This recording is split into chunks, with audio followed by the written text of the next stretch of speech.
Federal officials say months of pre-planning went into this week's deadly and targeted shooting at a Dallas ICE facility, with the suspected gunman using apps to track agents' movements.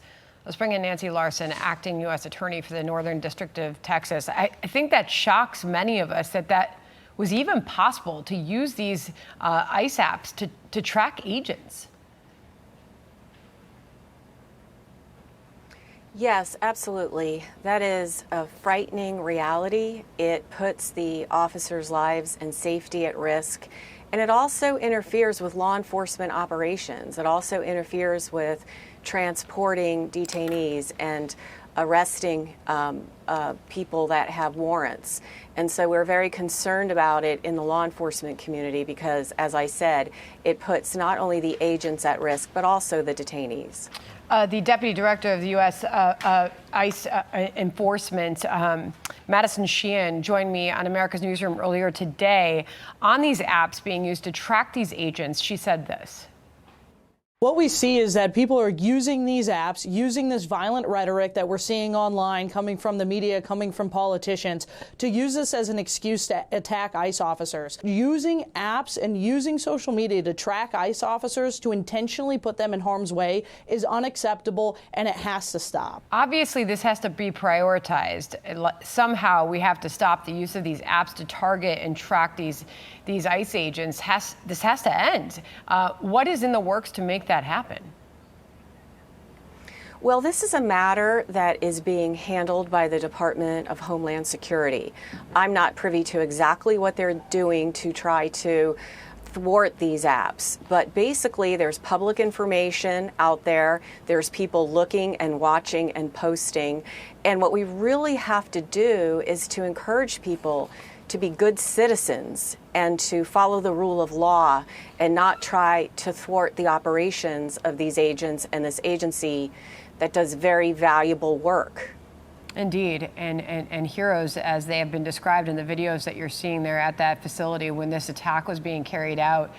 Those ICE agents are being hailed heroes for protecting the detainees, attempting very quickly to get them to safety.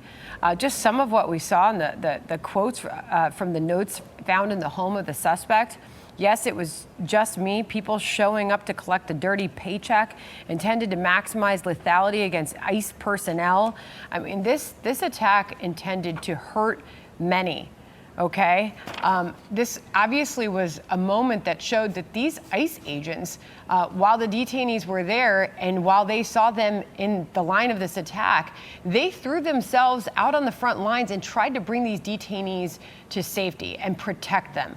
What does that tell you, and what should that tell people who are critical of the ICE agents and their work? Well, it puts a lie to the claims that ICE agents are kidnappers and human traffickers and that they are harming people. This shows that the ICE agents care about their duty, the rule of law, what their job is, and they do their job.